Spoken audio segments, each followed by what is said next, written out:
Well, earlier this week, I visited the University of Saskatchewan campus, where approximately 1 in 4 people are international students. We have students from more than 140 countries on this campus. So yes, we have a lot of students from different cultural backgrounds, different countries, and then they bring in their own cultures and make this place really vibrant. It did feel vibrant. That was an international student at the U of S, and he's just one of many students paying up to triple tuition for the privilege of studying here in Canada. Many students have dreams of settling in this country permanently after graduation. But it seems like every week there is another federal government announcement affecting people who dream of immigrating to Canada, and those headlines do not go unnoticed by the international students. We have noticed, trust us, but at the end of the day, we know the sacrifices our parents made for us to be here. So we have to take it, it's not personal. We're a very easy target to blame. That's very honest with you. So we realize that, and we don't take it to our chests, because at the end of the day, we're guests on this land.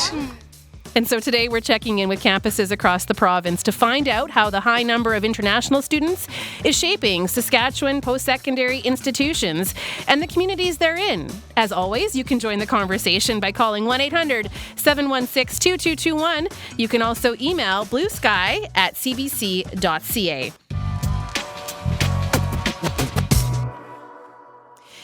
Yesterday, the University of Regina put out their enrollment numbers for the fall, and international students make up more than 1 in every 4 students. And it's a similar situation on campuses right across the province. So our guests today are from 2 other campuses. Tevi Pather is Associate Vice President International at Sask Polytechnic. Tevi, welcome back to Blue Sky. Good to be back. Nice to see you. And then we also have Jerome Cranston, Vice Provost Students and Learning at the University of Saskatchewan. Welcome to Blue Sky, Jerome. Thanks for having me. So I want to start by just getting a sense of the makeup of your campuses. I spent a bit of time at the U of S, but I am curious, how do international students contribute to the makeup of each of your campuses? Since I was on the U of S, Jerome, I'll start with you. Sure. So the University of Saskatchewan has approximately 27,000 total students, undergraduate and graduate. On the last academic year, so that's the 23-24 academic year, about 9% total of our undergraduate students are international. Around 38% are graduate students. Obviously, we have more undergraduate students, so proportionately, they actually come up to somewhat similar numbers. And where are most students coming from? So as your interviewee earlier said, there's about 140 countries where we draw students from. Some of the largest countries of origin for undergraduate students are Nigeria, India, Bangladesh, and Ghana. The graduate level is a little different. The country of origin tend to be Iran, Nigeria, India, China, and Ghana. Tevi, what about Sask Polytechnic? What's the makeup of your campuses? Yeah, so all of our students are considered undergraduate students, and we have a total of about 17,000 students at our 4 campuses, of which about 28% are international students. Now, given that we have 4 campuses, they're fairly widely spread. I would have to say that in terms of proportion, you would see that the Moose Jaw campus perhaps has a higher number of international students proportionally compared to the other campuses. Why might that be? I'm curious about that. Historically, it's the programming. That campus offered a large number of business programs, and business STEM courses tend to be, and now health sciences tend to be popular among international students. So that was the draw there. But I think with the changes announced and the potential for new changes coming up, I think we might see that shifting over the next year or 2. Have you noticed a shift already? We did speak when these announcements were first being made, and there was uncertainty as to how that cap would affect campuses in Saskatchewan. And there was even some talk that you might see an increase in the number of international students if other provinces saw a decrease. So what ended up happening, Tevi? What ended up happening was, our application numbers weren't significantly affected in comparison to the year before. What we have seen is that students are reluctant to accept offers because In the initial announcement, the federal government indicated that they might well make changes to the post-graduation work permit and hinted that perhaps it will impact business students. So students are waiting to see what that announcement will be, because if it is significant, then students don't want to invest their money in a program of study that does not really result in an opportunity for work experience. So that's what we're seeing. Our numbers are not finalized for the term yet. We probably have that in another week or two. So indications are certainly that we will not see numbers at the previous high of last year, but we don't anticipate a drastic drop. But as I mentioned, if we see a significant change to the post-graduation work permit, I think we will see an impact in terms of the number of students who continue to come to Saskatchewan, because it'll affect all provinces. But anxiety is certainly on the high among international students. Okay, I want to ask you more about what the impact could be on an institution like Sask Polytech if we do see those numbers drop even more. But first, Jerome, I want to get a bit more context from you. So with that cap announcement, how has that affected the U of S? You know what? We would mirror much of what Sask Poly and Tevi have explained. He did a terrific job with it. I mean, the federal government made changes rather abruptly. Again, it's not me to to weigh in on it, but there was an abrupt change. The third week of January, all of the post-secondary institutions in the country have been adjusting, but the application numbers are down, as Tevi pointed out. The fact that there is occasionally, media statements that will impact availability of postgraduate work permits. The students who come to Saskatchewan, many of them actually want a future in Saskatchewan. They want to contribute to this province. They want to, settle down either forever or for short term. And the fact that they may not be eligible for postgraduate work permits, which is, what they need to launch their careers, that's rattled them. The federal government have also heightened the requirement in terms of what students have to be able to display in terms of financial sustainability. And again, IRCC and the federal government have their rationale, but it also means there are fewer students who can meet that threshold. We went roughly from 10,000 to 20,000. That's a different demographic group of students who would look to Canada to come. And so, a number of factors. We actually don't report on our final enrollment numbers till mid-October. So, we're kind of monitoring the impact. And that has to do with the fact that, the ad withdraw drop deadline for us is later in September. So we actually still see fluctuation. And in some cases with international students getting study permits, there are delays. And so we don't do our count until October. So we'll really know our numbers come October. But as Tevi pointed out, we are seeing a decrease in the number of applications. Okay, before we go any further with both of you, I just want to share a conversation I had with an international student. Her name is Sarah Ochigbo, and she's been listening to all the stories that have been out there, and so let's hear what her reaction is to all of this. We receive a change every year, right? And it's quite interesting whenever we just see an alert. Okay, they've changed the laws again. Sometimes you get how kind of like you want to look at it in a positive light because you're actually international. We're actually very grateful for the opportunity to be here.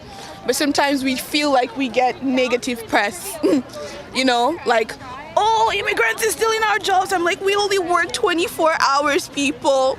We're trying over here. And, it is a pleasure to be here, to kind of experience different cultures, meet different people from different backgrounds. And of course, we love the university. It's nice. We get the opportunity to get an education, get the opportunity to advance our careers, and it's all love. But you have noticed some of the press, the negative press? We have noticed, trust us, but at the end of the day, we know the sacrifices our parents made for us to be here, so we have to take it, it's not personal. Everyone has something they're going through, and of course, everyone will always we're a very easy target to blame. That's very honest with you. So we realize that, and we don't take it to our chests, because at the end of the day, we're guests on this land, and we just have to make do with what we have. And what's your story as an international student? Where did you come here from? Well, I'm from Nigeria. I came here 2021. technically I was supposed to be here 2020, but because of COVID, so I began this school in a very strange environment. Everyone had become more antisocial, but with time, I got into meeting other people. So I love it here. The federal government did put a cap on the number of international student visas it would be giving. We're not sure how that's affected the U of S campus, but do you have a sense? Are there more, fewer international students this year? Do you have any idea what the campus makeup is or the impact of that? Well, technically, I do not know, to be very honest, but a lot of people I'm seeing were native born here. They're international. They're not really international students, but they're Black students born here. Domestic Students. So it's kind of I haven't really noticed a difference because we're a very multicultural campus. We see people from everywhere, but with the cap, I don't think there's much of a difference that has been made because people have not already come in. Do you understand me? They're just people that are here already. So when some of those changes were announced, were you worried you'd have to go back to Nigeria, or did you kind of know, I've got my visa, I'm good for 4 years? Yes. There were some kind of worries here and there because I didn't really understand the policies. I'm still yet to understand them. But for the most part, I kind of I'm not worried in the sense that I have my documents and I have the school support if I need something that's to work with me. But yeah. Do you know what you'll do after university yet? Technically, no. Do you hope to stay in Canada? That would be wonderful. But wherever opportunity calls me, I'm not putting all my eggs in one basket. Even if I go home, don't really care. My home is my home. I've heard just how expensive it is for international students. It is very expensive. And if you speak about it to other people, especially people born here, it kind of seems sometimes oh, we invited you here, you should be grateful. But honestly speaking, we can afford it, but with the way economies are going, some people's currencies are clashing, but the truth of the matter is that we know we're international. We know we're always going to be expected to pay more. But with the exchange rate, it's getting harder and harder every year. But we're trying. We're doing our best. How was it to find housing, a place to live? Well, with me, I don't think we have to move frequently because of we can't stay on campus. I don't live on campus. And we share places. I didn't really find it hard to find a house per se, but kind of we had to find something budgetable. Yeah. So roommates, that sort of thing? Yeah, roommates kind of thing, yeah. What about groceries and just everything else? Groceries sometimes are hard to get, but we have kind of communities that support us. For us that go to church, we go to our churches, I can afford this, I need help. Yeah, that's where we find our people to put it together. And also have friends, we help ourselves, we help each other because no one left behind over here. We're not at home. Do you think it's worth it to get a university degree these days? Yes. You do? Yeah, some of us, we have no talent. So our degree is our plan A, plan B, plan C. University, where I come from, university is kind of it's attached to your label. You can't just stop at high school because you need something that's going to pay the bills. University is important. I do feel university is important. How would you describe the vibe on campus? The vibe on campus today particularly is wonder. I'm just looking at new students. I'm you don't know what you're here for, but at the end of the day, throughout the trials, throughout the temptations, you're out of your parents' shadow. You want to explore. Mistakes will be made, bad decisions will be made, but also a lot of good things because you're becoming an adult. You're growing, you're learning, you're seeing challenges, and you're overcoming them. And by the time you're done, even if you still might not have things figured out, you're okay, I've grown as a person. That is university. That's the vibe I feel. Thank you so much for talking to me. Good luck with your schooling. Thank you. I appreciate it. Have a good day. Sarah Ochigbo is an international student from Nigeria. She's a health studies major at the U of S. I'm Leisha Grabinski. You're listening to Blue Sky. Our guests today are Jerome Cranston, Vice Provost of Students and Learning at the University of Saskatchewan, and Tevi Pather, who's Associate Vice President International at Sask Polytechnic. Sarah talked about a lot there, but one thing I want to pick up on is the cost of tuition. So we know international students pay more, but how much more? Jeremy, what are the numbers? At the University of Saskatchewan, for undergraduate students, they would pay the equivalent of 3 times domestic tuition. And the reality is the provincial block funding mechanism, and I'm not here to complain about it. We, like Tevi, we are very happy to work with advanced education, and the province has supported us. But the funding mechanism is that international students, in terms of the block funding, are not funded the same way as domestic students are. And so they do pay more, really to make up for part of the provincial contribution. And then graduate, it depends. We have price specificity around programs, high demand programs, and in some cases, high return programs. For example, something like dentistry.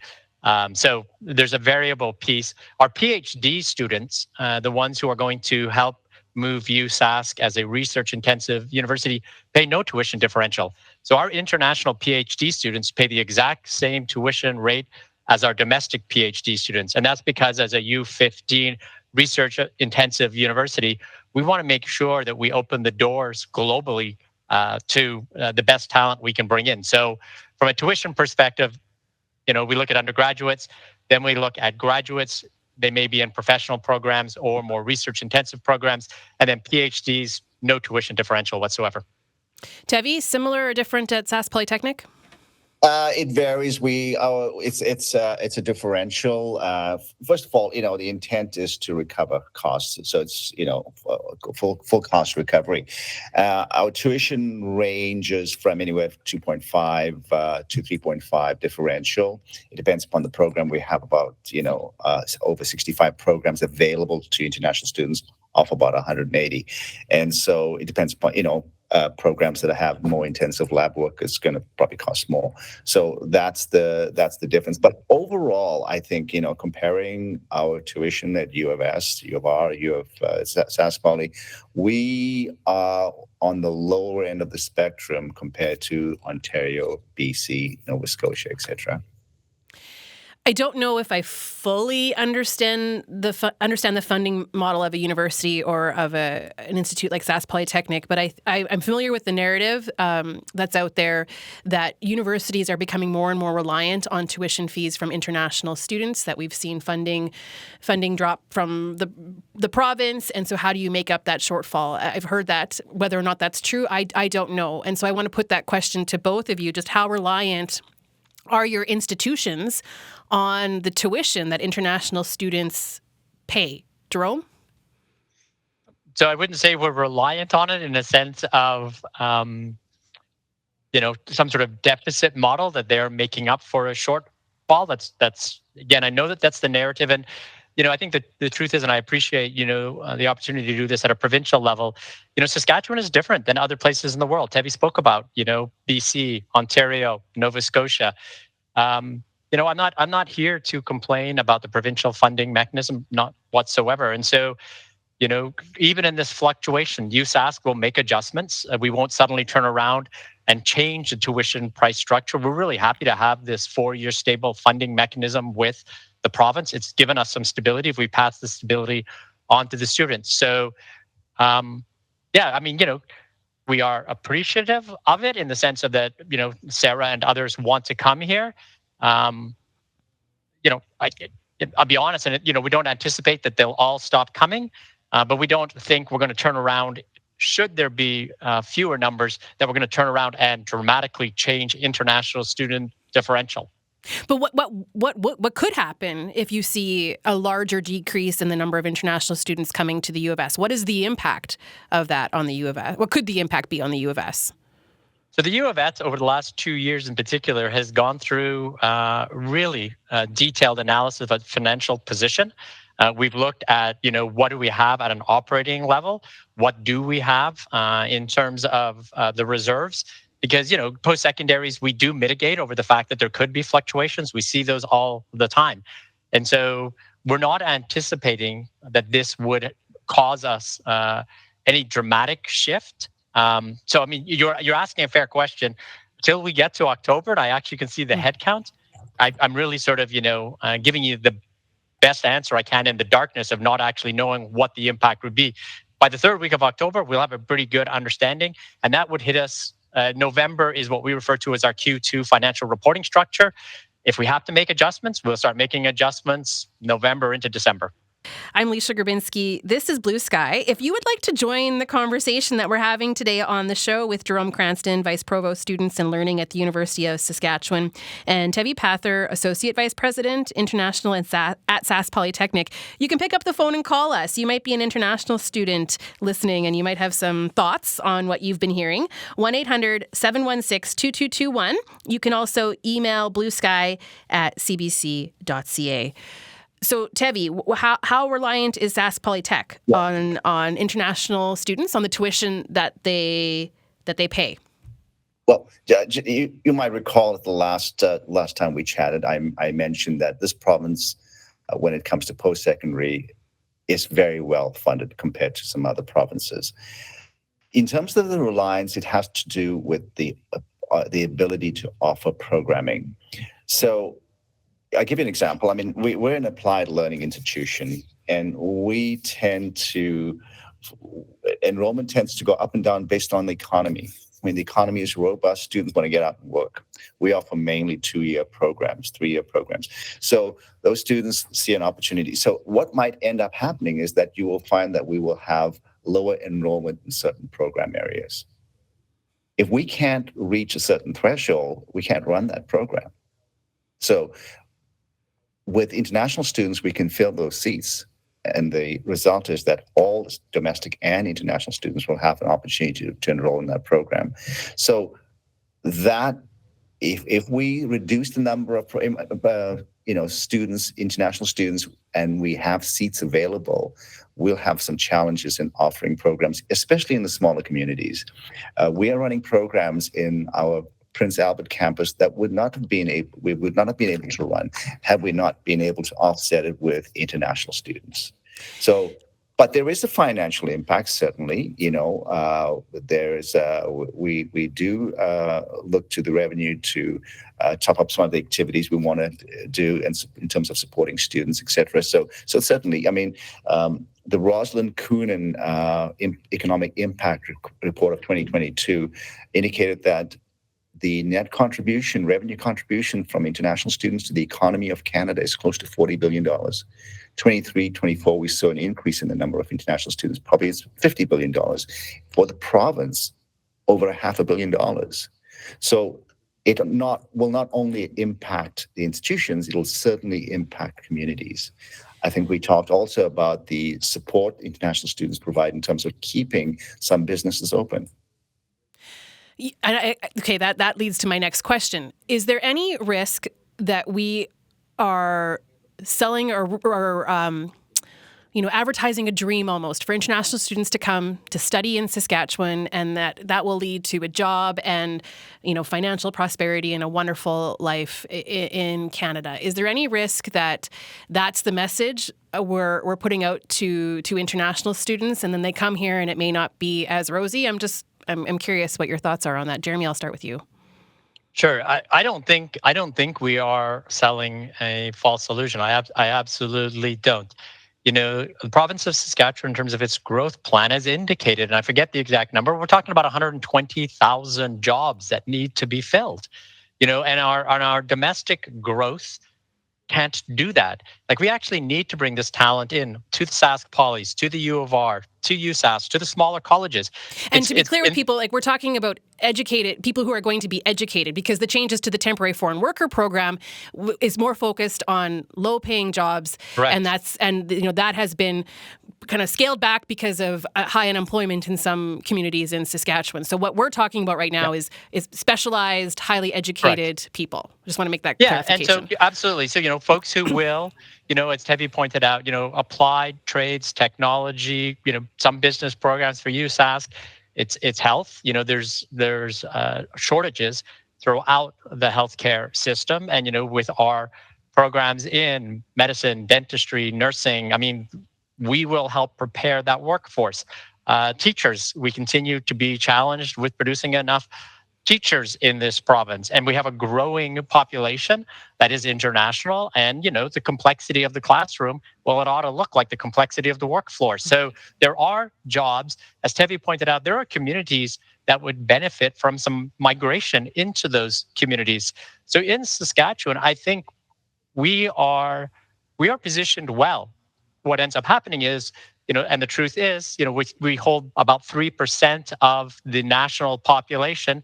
So sometimes, as hard as our ministers work, and they work hard at the provincial level, they're not always heard at the federal table. Saskatchewan, I think, is, this will sound like a pro-Saskatchewan pitch, but Saskatchewan is well positioned, to be able to step into this space. And we're really happy to work with the trade economic development offices that Saskatchewan has got, because I actually think we are one of the places where we could live up to the promise. Tevi, what do you think? Actually, hearing Jerome talk about teachers, I'm thinking about early childhood educators who are being trained at Sask Polytechnic. So what are your thoughts on all of this? I'm just going to go back to Sarah, and her comment that it is about getting an education. That's what she's coming here for, first and foremost. And if we have the opportunity to, and like I mentioned in the way Sask Poly is able to do so, if we're able to offer students seats in programs where there's seats available and there's a matching partner in terms of international students, why not? And in terms of selling the dream of potential for migration, not everyone wants to settle here, but there are a number of students who would like the opportunity. And in my talks with students, I always check in with them, what's your plan? They know that there's greater opportunity, as Jerome mentioned, than some of the other provinces with the Saskatchewan Immigrant Nominee Program. We went from 6,000 to 8,000 available spots with the Rural Immigration Program. They know there's pathways to residency here, and they would prefer to stay here. Our government gives them a credit for in the term a tax rate in terms for the tuition. So they have those benefits here, and they prefer to stay here. But if there's no opportunity here, they might go elsewhere or go home. In terms of selling a false dream, my hope is that we deliver on our promise for an excellent education, and I don't think we'll be failing on that promise. It is, if they're pursuing a residency pathway, then we need to make sure that we are working with the federal government, the provincial government, so as not to oversell on the promise. Mm-hmm. We have an email from a listener that I'll share. So Judy writes, a student born and raised in Alberta and wants to be a doctor. The course he wanted was not available in Alberta, but was offered at the U of S, but was charged as a foreign student. Why is that? Is that true? Or Jerome, can you answer that? I can't answer it because it sounds like this might be a little bit more complex, and I'm not suggesting that the person who sent the email doesn't have all the details, but I'd need to know more in terms of is this out of province? Are they taking a single course? Are they looking for transfer credit back to their home institution?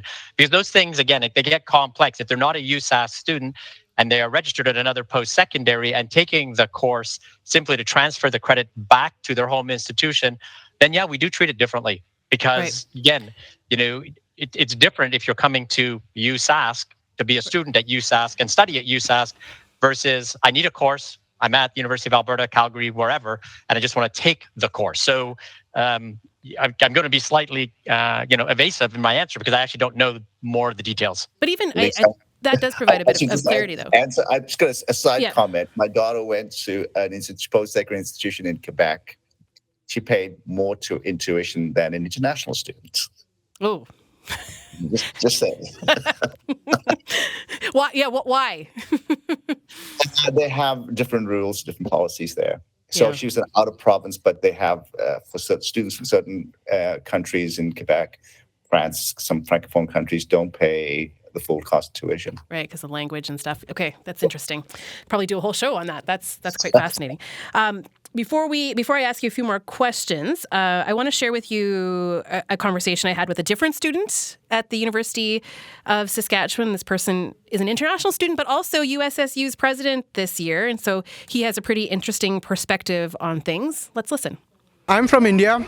I immigrated here came to U of S directly in 2021 as an international student. I'm still an international student. I am taking computer engineering. I'm going into my fourth year of computer engineering here at the University of Saskatchewan. And what happens after the 4 years? What are your hopes? After 4 years, I've always wanted to start something of my own, so I want to stay in Saskatoon and start something of my own. Just sort of give it back to the community here because it has given me so much in terms of everything from education to a family. I think I call Saskatoon as my second home now. So I think I just want to stay here and give back to the community. There's been so much focus lately on immigration. Are you starting to think about what type of visa you might need after you graduate, or how will that work for you? So yes, I've been reading a lot of news that's coming out recently about, especially about the termination of like the temporary foreign workers program and the new policies that the Trudeau government is going to introduce in few weeks, especially about the permanent residents and like decreasing the number of work permits.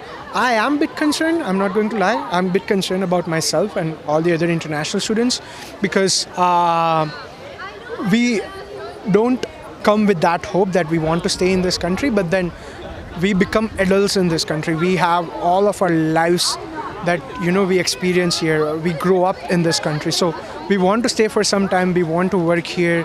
We sort of want to give it back to the community that we got so much from. So that's why we need work permits, and sometimes some students decide to take permanent residency as well. And if we aren't getting that, I think then it just de-emphasizes the whole point of immigration and bringing a lot of international students on our campuses, because from the recent reports that I've read, it says that international students contributed to about $37 billion to the Canadian GDP, and just to reduce that would hurt us as institutions as well as to this country as well.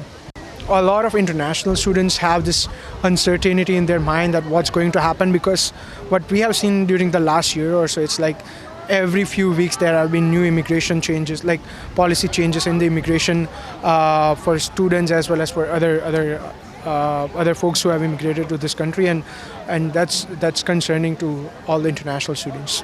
How do you feel about some of the conversations that have suggested our housing crisis is because of the number of international students that have arrived in Canada? How have you reacted to some of these conversations that we've been hearing?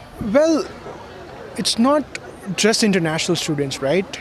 We have had record number of immigration happening within the last 3-4 years, especially after COVID.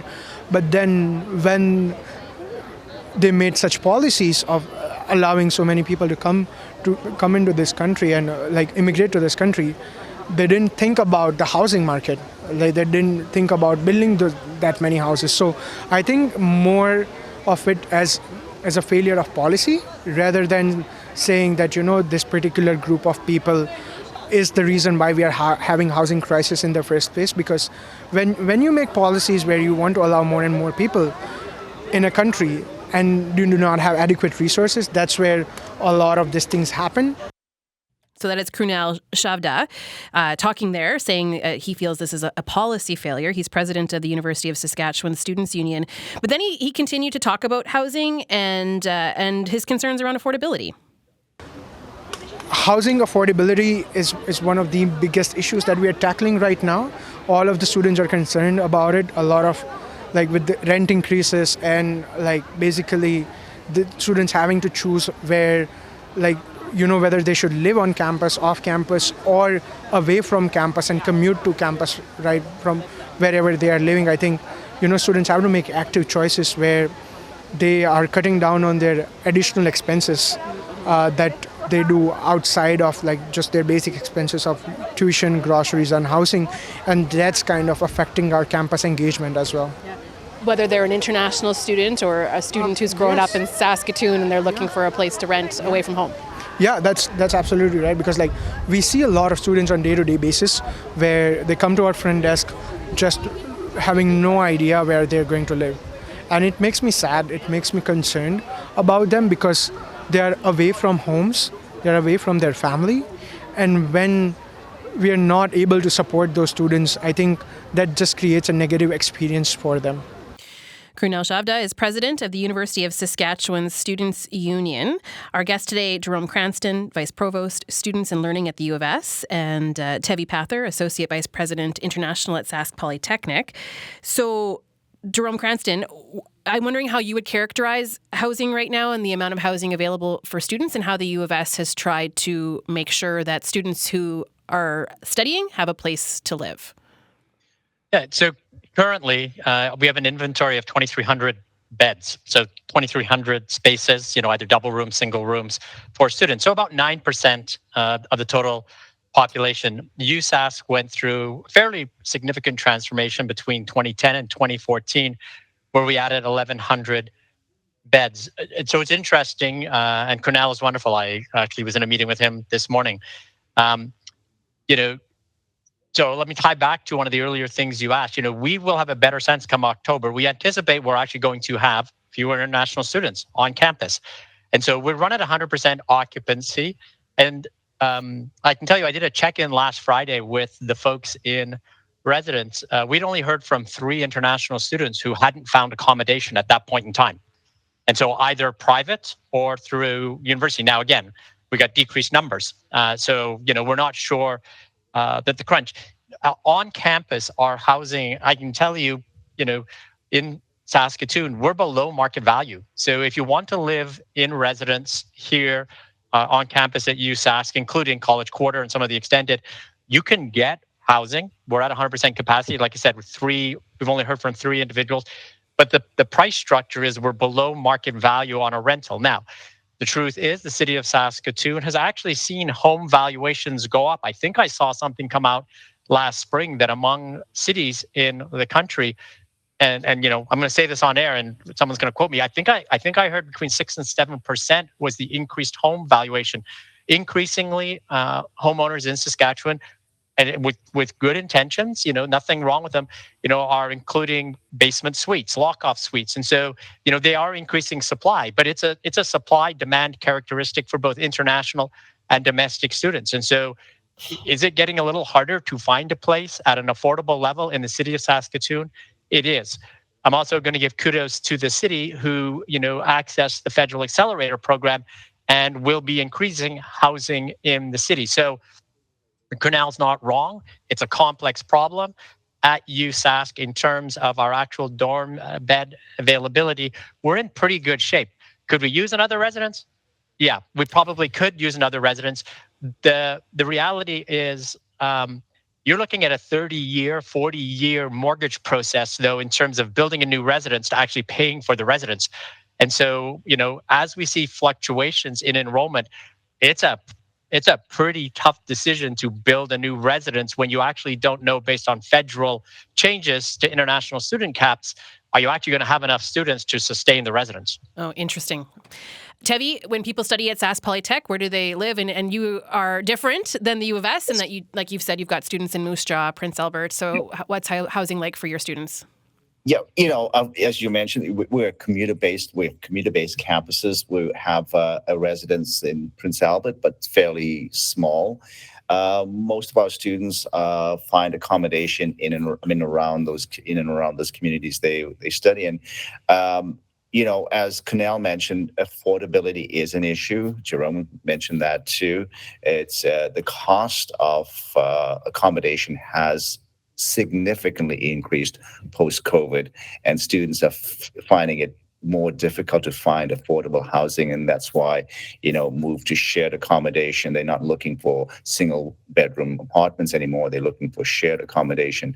So that's the challenge, and we've seen a challenge at our Moose Jaw campus because we have a number of students there, and what we're finding is the housing supply is, in terms of affordable housing, is not meeting demand. And what we found is that some students, if we can move them back to Regina, where there tends to be more accommodation available, and we switch them to the Regina campus. I want to play a bit more for you from Krunel, who stuck with the issue of affordability and how that affects international students. So let's listen. How do you feel about the amount of tuition that international students are paying? Just how much more is it than other students? So I can give you the numbers, and you can look it up on UFS website as well. It's a public figure. This year the tuition multiple is 4.84. So if a domestic student is paying $10,000 in tuition yearly, an international student would have to pay $48,400. How do you feel about that? Well, it's not a good feeling. It's always hard when you have to actively choose whether you want to like continue an education more or you want to work more, right? Like students have to make this active choice, as I said, of wanting to work more or just going to school and getting their post-secondary education done. I think that's why we see a lot of students going to opt for two-year diploma degree, diploma certificates, rather than coming to universities and getting a 4-year degree. There are limits on how much international students can work, right? Yes. How does that affect you? So international students can work 24 hours off campus. On campus, there's no such restrictions. They can work on campus as much as they can. But when we're talking about students who are in degree programs, they have to meet a certain level of expectations that is set by the university for those degree programs. So if they are not able to maintain those expectations, they are put on probation. So that's why students who are in degree programs, they need to study more, and that's why they are not able to work as much as they would like to work and pay off their bills and some of their tuition eventually.